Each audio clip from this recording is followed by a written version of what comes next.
పాత్రికేయ మిత్రులకు electronic media సోదరులకు సోదరీమణులకు ముందుగా నా నమస్కారం. ఈరోజు మీ ద్వారా ఈ రాష్ట్ర ప్రజల్లో తెలుగుదేశం పార్టీ ప్రభుత్వ సొమ్ముతో చేస్తున్న గ్రామాల్లో హడావుడి గురించి,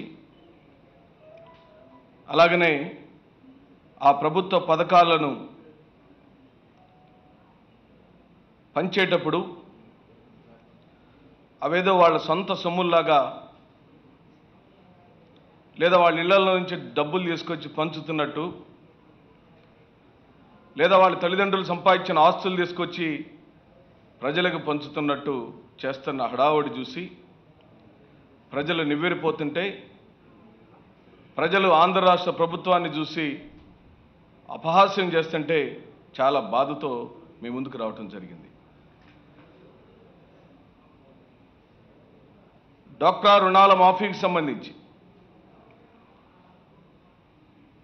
పలుమార్లు వైఎస్ఆర్ కాంగ్రెస్ పార్టీ అసెంబ్లీ సాక్షిగా శ్రీ జగన్మోహన్ రెడ్డి గారు డ్వాక్రా రుణాల మాఫీని చేయమని డిమాండ్ చేశారు. చంద్రబాబు నాయుడు చేసిన ప్రధానమైన హామీలలో రైతు రుణమాఫీ, డ్వాక్రా రుణమాఫీ, బాబు వస్తే జాబ్ వస్తుందనటం, ఇంటికో ఉద్యోగం ఇస్తాననటం, ఉద్యోగం ఇవ్వలేకపోతే నిరుద్యోగ భృతి ఇస్తాననటం వారు పెట్టిన టీడీపీ మేనిఫెస్టోలో ఉన్న మాట వాస్తవమా కాదా? ఈరోజున ఆ డ్వాక్రా రుణాల మాఫీని ఎందుకు చేయలేకపోయింది తెలుగుదేశం ప్రభుత్వం అని చెప్పి వైఎస్ఆర్ కాంగ్రెస్ పార్టీ అడుగుతుంది. సంపూర్ణమైన రుణమాఫీ చేస్తానన్నాడు. అక్క చెల్లెమ్మలకు సంబంధించిన బంగారాన్ని, బ్యాంకుల్లో ఉన్న బంగారాన్ని బయటికి తెస్తానన్నాడు చంద్రబాబు నాయుడు. ఆ మాటలు నమ్మిన ఆంధ్ర రాష్ట్ర మహిళా లోకం నిజంగానే చంద్రబాబు నాయుడు మేలు చేస్తాడని ఆశపడ్డారు. రుణాల మాఫీ చేస్తాడని ఆశపడ్డారు. ఆయన యొక్క ప్రభుత్వాన్ని అధికారంలోకి తీసుకొస్తే వాళ్ళ కుటుంబంలో వెలుగొచ్చిద్దని ఆశపడ్డ మహిళా లోకానికి ఈ రోజున మరో 60 రోజుల ఎన్నికల సమయంలో 10,000 రూపాయలు ప్రతి ఒక్క సభ్యునికని ఒక కొత్త తతంగం తీసుకొచ్చాడు చంద్రబాబు నాయుడు. ఆ ధనమేమైనా దారాదత్తంగా, లేకపోతే మా ఆడపడుచులకు మీరిచ్చే ఏమైనా భిక్షం అనుకుంటున్నారా తెలుగుదేశం పార్టీ నాయకులారా? ఆంధ్ర రాష్ట్ర స్త్రీ లోకం యొక్క ఆత్మవిశ్వాసాన్ని, గతంలో వైఎస్ఆర్ గారి యొక్క పరిపాలనలో ఆంధ్రుల యొక్క మహిళా లోకం యొక్క ఆర్థిక అభ్యున్నతి, ఆర్థిక పరిపుష్టిని, కుటుంబం యొక్క పోషణ భారం అంతా ఆంధ్ర రాష్ట్ర ప్రజానిక స్త్రీలోకం అంతా తీసుకోగలిగిందంటే అది కేవలం వైఎస్ఆర్ యొక్క స్వర్ణయుగంలో పావలా వడ్డీల రుణాలకు సంబంధించిన డ్వాక్రా రుణాల దగ్గర నుంచి రుణమాఫీల వరకు వచ్చింది. ఆయన ఒక కొత్త రూపంలో ఈ స్త్రీ సమాజాన్ని ఉంచాలని ఆశపడ్డాడు రాజశేఖర రెడ్డి గారు. భర్తల యొక్క ఆదాయం మీద ఆధారపడకుండానే ఆడపడుచులకు ఆర్థిక స్వావలంబన ఉండాలని కోరుకున్నాడు. స్వశక్తితో వాళ్ళు నిలబడాలని కోరుకున్నాడు. వాళ్ళ కాళ్ళ మీద వాళ్ళే నిలబడాలని కోరుకున్నారు. భర్త ఏదైనా వ్యసనాలకి గురై కుటుంబ పోషణ వదిలేస్తే ఆ పోషణ భారాన్ని కూడా వాళ్లే తీసుకోవాలని ఆశపడిన స్వర్గీయ రాజశేఖర రెడ్డి గారు ప్రవేశపెట్టిన డ్వాక్రా రుణాల యొక్క రూపకల్పనలో, డ్వాక్రా సంఘాల నిర్మాణం యొక్క రూపకల్పన యొక్క స్ఫూర్తిని ఈ రోజున తెలుగుదేశం పార్టీ నిర్వీర్యం చేసింది, దగా చేసింది. మీరిచ్చిన ఎన్నికల హామీల్లో ప్రధానమైన హామీ అయిన డ్వాక్రా రుణాల మాఫీని చేయకుండా ఈ రోజున బజార్లో టెంట్లేసి మీ మైకులు కట్టి అదేదో నారావారిపల్లి నుంచి చంద్రబాబు నాయుడు యొక్క తండ్రి గారి యొక్క ధనాన్ని తీసుకొచ్చి పంచుతున్నట్టు బిల్డప్లు ఇస్తున్నారు. అంత చెవిలో పూలు పెట్టుకొని లేరు ఆంధ్ర రాష్ట్ర మహిళా లోకం. మీరిస్తున్న 10,000 రూపాయలు, ఆ ఇచ్చే 10,000 రూపాయలకైనా స్పష్టత ఉందా చంద్రబాబు నాయుడు గారు? ఇస్తున్నటువంటి రుణాలకు సంబంధించిన అది పెట్టుబడి నిధి కింద ఇస్తున్నావా, లేకపోతే పసుపు కుంకుమ అనే పథకం కింద కానుక కింద ఇస్తున్నావనే విషయం ఈ రోజు వరకు నీ ప్రభుత్వం స్పష్టం చేయాల. నువ్వు ఇచ్చిన జీవోలోనేమో అది 10,000 రూపాయలు పెట్టుబడి నిధి కింద చూపిస్తుంది నీ జీవో ప్రభుత్వ ఉత్తర్వులు. ఇకపోతే 2,500 రూపాయలు మొదటిసారిగా ఇస్తానంటున్నావు. 3,500 రూపాయలు వచ్చే మార్చి మాసంలో ఇస్తానంటున్నావు. దానికి పోస్ట్ డేటెడ్ చెక్ ఇచ్చాడు. ఏప్రిల్ మాసంలో 4,000 రూపాయలు ఇస్తానంటున్నావు. దానికి పోస్ట్ డేటెడ్ చెక్ ఇచ్చావు. మేము అడుగుతున్నాం ఈ రోజున వైఎస్ఆర్ కాంగ్రెస్ పార్టీ, ఫిబ్రవరి చివరి రోజుల్లో ఎన్నికల యొక్క షెడ్యూల్ వస్తే, నోటిఫికేషన్ వస్తే, ఎలక్షన్ కమిషన్ ఈ ప్రభుత్వం యొక్క ఫలాలను పథకాలను ఆపేయమని చెప్పి ఆ రోజున ఉత్తర్వులు వస్తే నువ్వు ఇచ్చిన 3,500 రూపాయల చెక్కు చెల్లుతుందా లేదా అనే విషయాన్ని కనీసం ఆలోచించలేరనుకుంటున్నావా మహిళా లోకం? నీది దుష్ట పరిపాలన చంద్రబాబు నాయుడు, నీ దురదృష్టకరమైన పరిపాలన, నీ దోపిడీ పరిపాలన మరో 60 రోజుల్లో అంతం కాబోతుందని నిన్నేమో పశ్చిమ గోదావరి జిల్లాలో చింతమనేని ప్రభాకర్ అనే ఒక వీధి రౌడీ ప్రజాస్వామ్యంలో ప్రజలచే ఎన్నుకోబడిన ప్రజాప్రతినిధులు, చట్టసభలకు రావాల్సిన ప్రతినిధులు, చట్టసభలలో శాసనాలు చేయాలనుకునే ప్రతినిధులు, ఆ ప్రతినిధులకు ఉండాల్సిన సహజ లక్షణాలైన శాంతి, సమాధానం అనే పదాలకు విరుద్ధమైన స్వభావాలు కలిగిన చింతమనేని ప్రభాకర్ లాంటి వాడిని నువ్వు విప్పుగా పెట్టుకొని అతను పదే పదే ప్రభుత్వ అధికారుల మీద దాడి చేశాడు. నిన్నేమో ఒక వృద్ధుని పట్టుకొని దుర్భాషలాడాడు. ఏమయ్యా, నీ కొడుకులు వైఎస్ఆర్ కాంగ్రెస్ పార్టీ అయితే మేమిచ్చే పెన్షన్లు తీసుకోవడానికి నీకు సిగ్గు లేదా అంటావా? నీ అబ్బ సొమ్ము ఇస్తున్నావా చింతమనేని ప్రభాకర్? అదే సుబ్బారావుతో, అదే రాధాకృష్ణతో రాబోయే రాజన్న రాజ్యంలో 2019 వైఎస్ఆర్ కాంగ్రెస్ పార్టీ విజయడంక మోగించిన తర్వాత నీ ఇంటి ముందుకు వచ్చి కాలర్ ఎగరేపిస్తూ పెన్షన్ని దమ్ముగా, ధైర్యంగా, సగర్వంగా అది రాజ్యాంగబద్ధంగా పేదలకు కానుకగా ఇచ్చే ప్రభుత్వ ఫలం అనే విషయాన్ని వైఎస్ఆర్ కాంగ్రెస్ పార్టీ ఆ పేదల పక్షాన్ని నిలబడుతుంది. రేపు జగన్మోహన్ రెడ్డి గారి యొక్క నాయకత్వంలో అవి మేము వీధి వీధిలా మా కార్యకర్తలతో, ఎవరు వాళ్ళు వాలంటీర్స్తో, ప్రభుత్వ వాలంటీర్స్తో ఆయన చెప్పారు డోర్ డెలివరీ చేపిస్తామన్నాడు. నువ్వు ఇచ్చే పెన్షన్లు, నువ్వు ఇచ్చే సంక్షేమ పథకాలు అట్టడుగు వర్గాలకు, తినడానికి తిండి లేని వాళ్లకు, కట్టుకోవడానికి బట్ట లేని వాళ్లకు, ఉండటానికి ఇల్లు లేని వాళ్లకు ఆనాడు వైఎస్ఆర్ పెట్టిన ఆ పెన్షన్ల యొక్క బృహత్తరమైన పథకాల యొక్క స్వరూప స్వభావాలని ఎమ్మెల్యే గెలిచిన నువ్వు అర్థం చేసుకోలేకపోవటం, అర్థమైన మదవెక్కిన మీ అహంకారపూరితమైన వ్యాఖ్యలను నువ్వు వెనక్కి తీసుకోమని చెప్పంటూ అది ఎవరి జాగీరు కాదు. ఆంధ్ర రాష్ట్ర ప్రజానికానికి రాజ్యాంగంలో పొందుపరిచిన సమానమైన న్యాయం, సామాజిక న్యాయం, మరి సంక్షేమ పథకాల యొక్క అమలును మొట్టమొదటిసారిగా ఈ భారతదేశ చరిత్రలో పార్టీలకు అతీతంగా, కులాలకు అతీతంగా, మతాలకు అతీతంగా, ప్రాంతాలకు అతీతంగా సంతృప్తి స్థాయిలో మొట్టమొదటిసారిగా ఇంప్లిమెంట్ చేసిన మహనీయుడు స్వర్గీయ రాజశేఖర రెడ్డి గారు. అందుకే ఈ రోజు వరకు చింతమనేని ఈ రోజు వరకు వైఎస్ఆర్ ప్రజల యొక్క గుండెల్లో ఎందుకు మిగిలిపోయి ఉన్నాడో తెలుసా? నీ తెలుగుదేశం పార్టీకి సంబంధించిన పేదవాళ్ళని అడుగు, నీ తెలుగుదేశం పార్టీకి సంబంధించిన అర్హులైన వాళ్ళని అడుగు, నీ తెలుగుదేశం పార్టీకి సంబంధించిన అట్టడుగు వర్గాల్లో ఉన్నటువంటి వాళ్ళను అడుగు. నువ్వు ఆ రోజున వైఎస్ఆర్ యొక్క పరిపాలనలో ఇలాంటి మాటలు వచ్చినాయా లేదా అని చెప్పి అడుగు. నీకు మదం పట్టింది. దోచుకున్న ఇసుక దమ్ముతో, ఇసుక సొమ్ముతో నీ కొవ్వెక్కిన మాటలను అదుపు చేసుకోమని చెప్పి అంటున్నావు.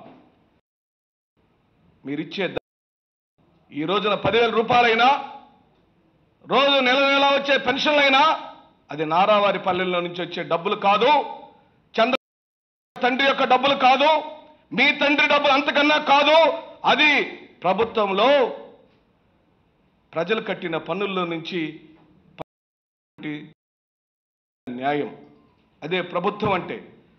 మిస్టర్ చింతమనేని పరిపాలించటం, ఆధిపత్యం చలాయించటం, అధికార దురంకారం పరిపాలన అంటే సమానంగా చూడటం, సామాజిక న్యాయం చేయటం, పేదవాడి పక్షాన్ని నిలబడటం, పేదవాడికి కష్టం వచ్చినా, రైతాంగానికి కష్టం వచ్చినా తన కష్టంగా భావించే నాయకుడు ఉన్నప్పుడు మాత్రమే ఆ రాష్ట్రం సుభిక్షంగా ఉంటుందని స్వర్గీయ రాజశేఖర రెడ్డి గారి యొక్క హయాంలో చూశాం. మళ్ళీ జగన్మోహన్ రెడ్డి గారి హయాంలో చూడబోతున్నామని ప్రజలు నమ్ముతున్న ఈ రోజుల్లో మీరు పెన్షన్లు ఇచ్చే సందర్భంలో దుర్భాషలాడతారా?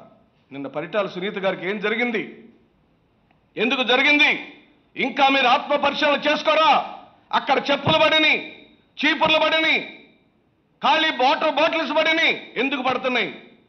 స్వయానా మంత్రి మీదనే ఎందుకు చెప్పులు చీపుర్లు విసురుతున్నారు? మహిళా లోకం ఆలోచించండి అయ్యా, సీరియస్గా ఆలోచించండి మీరు. ఆ అచ్చెన్నాయుడు అంటున్నాడు మీ అమ్మ 10,000 దొబ్బింది అంటాడా? దప్పటం అంటే ఏంటయా? దొంగిలించటం. ప్రజలు వాళ్ళు కట్టిన పన్నుల్లో నుంచి వాళ్ళు కింద ఉన్నటువంటి దిగువ స్థాయిలో ఉన్న అట్టడుగు వర్గాలకు ప్రభుత్వ సంక్షేమ పథకాల ద్వారా వచ్చే పెన్షన్లను దొబ్బటం అంటారా? దోచుకోవటం అంటారా? ఏం మీ మదవెక్కిన మాటలు? పేదవాడంటే అంత చులకనగా మారిపోయిందా మీకు? తెలుగుదేశం పార్టీకి సంబంధించిన నాయకులారా జాగ్రత్తగా ఉండమని చెప్పంటున్నాం. ఏమిటి మీ హడావుడి? గ్రామాల్లో టెంట్లు వేశారు, మైకులు పెట్టారు.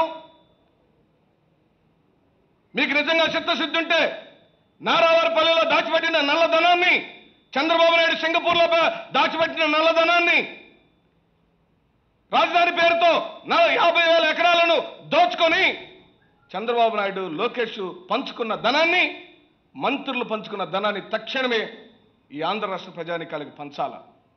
అది వైఎస్ఆర్ కాంగ్రెస్ పార్టీ ఆకాంక్షిస్తుంది.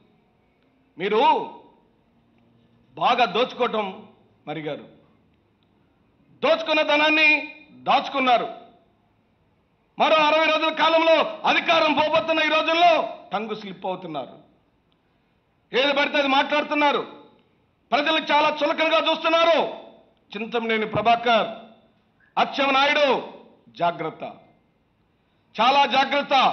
ఇది ప్రజాస్వామ్యమని, ప్రభుత్వాలంటే శాశ్వతంగా ఉండవని, మరికొద్ది రోజుల్లో మీ అధికారం పోబోతుందని, పోయిన తర్వాత రాబోయేది పేదవాడి రాజ్యమని, ఆ రాజ్యంలో కులం, మతం, ప్రాంతం, రాజకీయం అస్సలు ఉండదని మా నాయకుడు సుస్పష్టంగా చెప్పాడు. అందుకే ఈ రోజున ఆంధ్ర రాష్ట్ర ప్రజానీకం జగన్మోహన్ రెడ్డి గారి పక్షాన్ని నిలబడింది. ఆయనే కావాలని కోరుకుంటుంది. అందుకే జగన్ రావాలి కావాలని కోరుకుంటున్నారు ప్రజలు. అది అర్థం చేసుకోమని చెప్పి కోరుతున్నాం. సీఎం ఏమంటాడు? సైకో పార్టీనా? అవునులే, మాదే సైకో పార్టీ. ఎలక్షన్ కమిషన్ దగ్గరికి వెళ్ళి రాజ్యాంగంలో ఉన్నటువంటి ప్రధానమైనటువంటి మూలస్తంభాల్లో ఎలక్షన్ కమిషన్ దగ్గరికి వెళ్ళి మా నాయకుడు మీరు దొంగచాటుగా చేర్చిన ఓట్ల వివరాలు చెబితే నీకు బాధ కలుగుతుంది, నీకు కోపం వస్తుంది. ఎవరికి కోపం వస్తుందండి? దొంగను పట్టుకొని నువ్వు దొంగ అంటే ఆ దొంగకి కోపం వచ్చింది. ఎందుకంటే నీ దొంగతనం బయటపడింది కాబట్టి. నీ దొంగతనం ఈ రోజున బట్ట బయలు చేశాడు. ఏ దేశ రాజధానిలోకి వెళ్ళి నువ్వు సేవ్ డెమోక్రసీ అని, సేవ్ ఇండియా అనే నినాదాలతో నువ్వు తెరచాటు రాజకీయాలు చేయడానికి భారతదేశ రాజధాని ఢిల్లీకి వెళ్ళావో, ఆ ఢిల్లీలో ఈ రోజున నీ బట్టలు విప్పాడు జగన్మోహన్ రెడ్డి గారు. నీ నిజ స్వరూపాన్ని భారతదేశానికి చూపించాడు. అందుకే నువ్వు ఈ రోజున పిచ్చి పిచ్చి ప్రేలాపనలు మాట్లాడుతున్నావు. మాదా సైకో పార్టీ? ప్రజలు అడ్డదిడ్డంగా దోచుకుంటున్న నువ్వు, నీ సమూహం, నీ మంత్రులు, నీ ఎమ్మెల్యేలు, నీ ఎంపీలు ఈ రోజున ఒక అతనేమో దుబ్బాడంటాడు స్వయాన మంత్రి, ఇంకొక అతనేమో నువ్వు వైఎస్ఆర్ కాంగ్రెస్ పార్టీ వాడు కదరా, నీకు సిగ్గు లేదా పెన్షన్లు తీసుకోవటానికి అంటారా? పేదవాడికి ఇచ్చే ధనంలో పెన్షన్లో పార్టీలు వస్తాయా? ఎప్పుడన్నా వైఎస్ఆర్ యొక్క పరిపాలన 2004 నుంచి ఆయన మరణించే రోజు వరకు మిత్రులారా మీరు చెప్పండి, వైఎస్ఆర్ గారి యొక్క సుపరిపాలనలో స్వర్ణ యుగంలో పార్టీల పేర్లు వచ్చినాయా? కేవలం అర్హత మాత్రమే వచ్చింది. అర్హులైన ప్రతి పేదవాడికి పెన్షన్లు ఇవ్వమన్నాడు.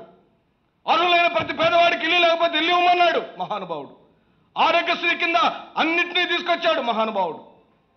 ఆయన ఎక్కడ, మీరెక్కడ? ఇంకా సిగ్గు లేకుండా మీరు మాట్లాడుతున్నారు. మీ మాటలను తగ్గించుకోమని చెప్పి అడుగుతుంది వైఎస్ఆర్ కాంగ్రెస్ పార్టీ. నేను చెప్తున్నా మళ్ళీ చింతమనేని ప్రభాకర్, అదే సుబ్బారావు, రాధాకృష్ణ నీ ఇంటి ముందుకు వస్తారు. 2019 జూన్ మాసంలోనో జూలై మాసంలో వైఎస్ఆర్ కాంగ్రెస్ పార్టీ అధికారంలోకి రావటం ఖాయం. నీ ఇంటి ముందు నుంచే పెన్షన్లు తీసుకొని సగర్వంగా దమ్ముగా ధైర్యంగా వెళ్ళిపోతారనే విషయాన్ని ఒక్కసారి గుర్తు చేసుకోమని, మరి తెలుగుదేశం పార్టీ పరిపాలించే క్రమాన్ని మనం చూస్తే ప్రజలను పరిపాలించడానికి ఉన్నట్టు లేదు. వారు రాష్ట్ర ప్రభుత్వం అంటే పరిపాలించేది ప్రజలందరినే స్వభావం కనపడట్లేదు. ఇక్కడ కేవలం తెలుగుదేశం వాళ్ళని పరిపాలించడానికి మాత్రమే ఉన్నట్టుగా కనపడుతుంది. తెలుగుదేశం పార్టీకి సంబంధించిన వాళ్ళు మాత్రమే అభివృద్ధి ఫలాలకు సంక్షేమ పథకాలకు అర్హుల్లాగా చెబుతుంటారు. ఇది చాలా దురదృష్టకరంగా మేము భావిస్తూ, ప్రజలతో మాట్లాడేటప్పుడు ప్రజలకు గౌరవించమని, ప్రజలకు మీరు ఇచ్చేది మీ ఇంటి సొమ్ము కాదు, అది వాళ్ళ ధనమైన విషయాన్ని దయచేసి గుర్తుంచుకోమని, నోటిని అదుపులో పెట్టుకోమని, ప్రజలను దుర్భాషలాడటం మోసం చేయటం మీ ఇంటి పేరు కాబట్టి అది మానుకోమని మరో మారు ఈ సందర్భంగా హెచ్చరిస్తూ, పరిటాల సునీతకు సంబంధించిన నిన్న జరిగినటువంటి ఆ కార్యక్రమం యొక్క మహిళల యొక్క ఆగ్రహం యొక్క పరాకాష్టే అనే విషయాన్ని అది మీకు ఒక ఇండికేషన్. చింతమనేని ప్రభాకర్, అచ్చెన్నాయుడు, నిన్న పరిటాల సునీతగా జరిగింది, ఇది కేవలం ఇండికేషన్. రేపు ఓట్ల రూపంలో జగన్మోహన్ రెడ్డి గారి మీద ఉన్న వారి నమ్మకాన్ని, జగన్మోహన్ రెడ్డి గారి యొక్క పరిపాలనలో మాకు సమానమైన న్యాయం జరగబోతుందని ఈ మహిళా లోకం, ఈ రైతు లోకం, ఈ యువలోకం, ఈ విద్యార్థి లోకం, ఈ సామాన్యుల యొక్క లోకం, దళిత లోకం, మైనార్టీల లోకం, బీసీ లోకం నమ్ముతున్నారు. రేపు ఓట్ల రూపంలో కుమ్మరిస్తారు, ఆయన ముఖ్యమంత్రిని చేసుకుంటారు. ఎందుకంటే ఇది ఈ సమాజం యొక్క బాధ్యత, ఈ సమాజంలో ఉన్న అట్టడుగు వర్గాల యొక్క బాధ్యత. మా నాయకుడిని మేము కాపాడుకోవాలని కోరుకుంటున్నారు. మీరు ఎన్ని కుట్రలు చేసినా, ఎన్ని కుతంత్రాలు చేసినా, జగన్మోహన్ రెడ్డి గారి యొక్క స్థాయిని తగ్గించాలని పదే పదే మీరు మాట్లాడినా ఈ ఆంధ్ర రాష్ట్ర ప్రజానీకం ఇప్పటికే సిద్ధపడి ఉన్నారని, మరోమారు పేదల యొక్క సంక్షేమ పథకాలను పంచేటప్పుడు అది మీ ఇంటి సొమ్ము కాదు, అది ప్రభుత్వ సొమ్ము అనే విషయం గుర్తుంచుకోమని చెబుతూ సెలవు తీసుకుంటున్నాం. నమస్కారం.